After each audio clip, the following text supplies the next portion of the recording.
Ngayong araw, pag-usapan natin kung paano nga ba talaga makapagsimula ng ganitong klaseng negosyo. At kung may kita nga ba talaga, magkano ang isang box, at kung gaano kalaki ang pwedeng maging puhunan. At ilan nga lang po ito sa napakadaming tanong na nare-receive ko araw-araw sa inyo. Libu-libong katanungan na hindi ko na rin po magawang masagot isa-isa. Dahil po napakadami po talagang interested na magsimula rin ng ganitong klaseng negosyo. At isa na nga po doon yung katanungan na kung paano daw po sila makakapagsimula ng ganitong klaseng negosyo. At dito ko na nga lang po sasagutin sa pamamagitan ng paggawa ng video. Sa totoo lang, ilang beses ko na rin po itong nasagot, pero hayaan nyo po, hindi po ako magsasawa. Para syempre mas marami pa po tayong magkaroon ng sariling hanap buhay. At wala rin naman talagang masama kung susubok tayo lahat. Siya nga po pala mga esprikitik, bago ko nga po muna sagutin ang inyong mga katanungan, ipapadala ko nga po muna itong mga stocks na piniprepare ko. Unang tanong na sasagutin ko ay kung paano nga ba magsimula ng ganitong klaseng negosyo. Para makapagsimula ng ganitong klaseng negosyo, ang unang kailangan mo ay puhunan. Malaking puhunan. Joke lang po. Sa totoo lang po talaga mga esprikitik, kung ang goal mo ay maging katulad ko na nagsusupply, kailangan nyo po talaga ng napakalaking puhunan. Dahil kung gusto nyo pong maging supplier, kailangan nyo rin pong matutong mag-import ng products. Pero alam nyo po, hindi nyo po kailangang isipin yung malaking puhunan agad, lalong-lalo na kung magsisimula ka pa lang. Dahil aanuhin nyo naman po ang napakalaking puhunan nyo kung hindi pa kayo sanay magnegosyo. Ang nakikita nyo pong madami kong stocks, lumaki po ito kahit papano dahil trinabaho ko po ito ng napakatagal na panahon. At nakakatakot pong magsimula agad sa napakalaking puhunan. Lalong-lalo na kung wala pa tayong napapatunayan. Most especially kung papasukin natin yung pag-online business. Ang pinag-uusapan po natin dito, 100, 200 to 300,000 ha. Sa totoo lang, kung may pera naman po talaga kayong ganyan kalaki, hindi ko po kayo dinidiscourage kung yan po yung gusto nyo. Ang sinasabi ko lang po yung realidad dahil ayoko pong mag-sugarcoat. Wala pong instant success. Pangalawa po, sa pagsisimula po ng negosyo, kailangan po natin ng reliable and trusted supplier. Kung may malaki kang puhunan at magsisimula ka pa lang, ipagkakatiwala mo ba agad yung malaki mong pera sa iba? Lalong-lalo na pagdating sa pag-i-import ng mga produkto. Pangalawang tanong po na sasagutin ko, paano po makakapagsimula sa maliit lang na puhunan?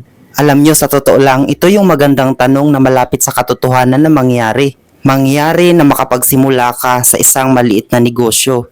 Sinabi ko sa inyo kanina, pagdating sa pagsisimula ng negosyo, kailangan nyo na mapagkakatiwala ang supplier. Supplier na hindi itatakbo yung pangsimula mo sa negosyo.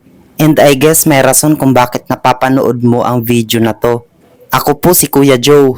Hindi nyo na po kailangang lumayo pa. Kasi baka ako na po yung taong hinahanap mo para makapagsimula ka. Dahil kung hanap nyo po ay supplier at isang supplier na nag-o-offer ng abot kayang puhunan, yung pwede mo pong pagkatiwalaan, nandito lang po ako para sa inyo.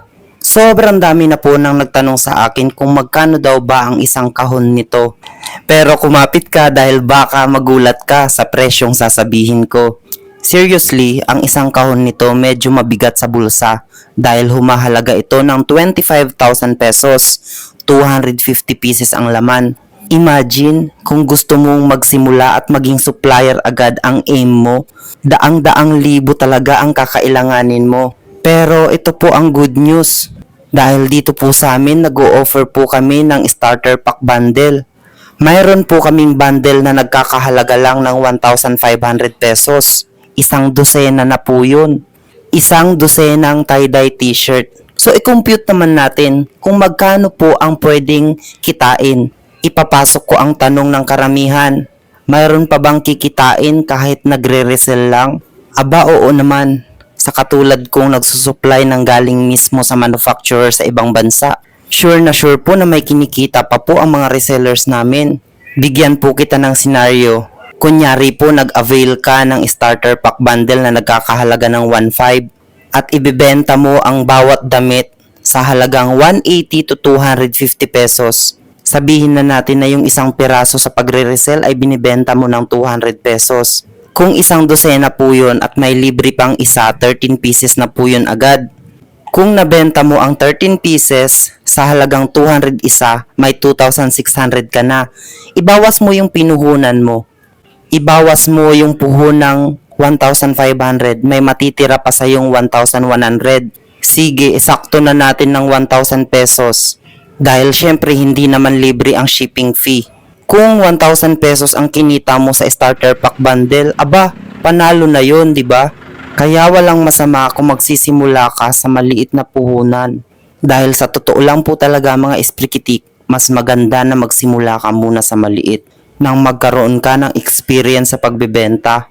Siya nga pala, kung umabot ka pa sa part na to, huwag mong kakalimutang mag-comment at mag-share ng video. So paano mga esprikitik? Pag-isipan mo muna. Alam nyo, isa pa sa napakaganda dito sa mga tie-dye t-shirts na to. Dahil hindi pa siya masyadong saturated sa market. Kung sa baga, wala ka pang masyadong competitor.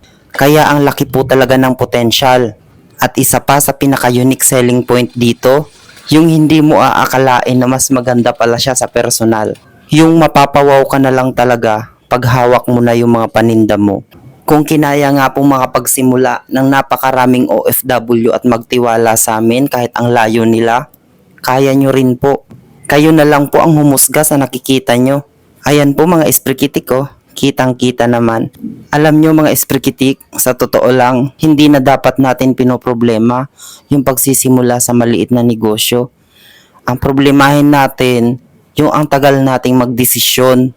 Kasi kahit may pera ka, at kung ayaw mo naman yan bitawan para makapagsimula ng negosyo, edi wala ring mangyayari. Bakit meron na ba sa atin agad nakakaalam kung anong kakahinatnan pag nagsimula tayo? Dalawa lang yan.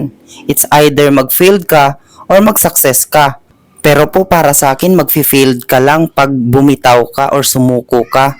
Kasi po mga esprikitik, hindi naman po nananalo sa negosyo ang taong sumusuko or bumibitaw agad, di ba? Ang dami-daming taong interested na makapagsimula ng small business. At magpakatotoo tayo, hindi lahat pinanganak para magnegosyo or magtagumpay sa pagninegosyo. Pero kailangan mo pa ring subukan para malaman mo yung sagot. Maraming salamat po sa panonood. Hanggang sa susunod. Bye!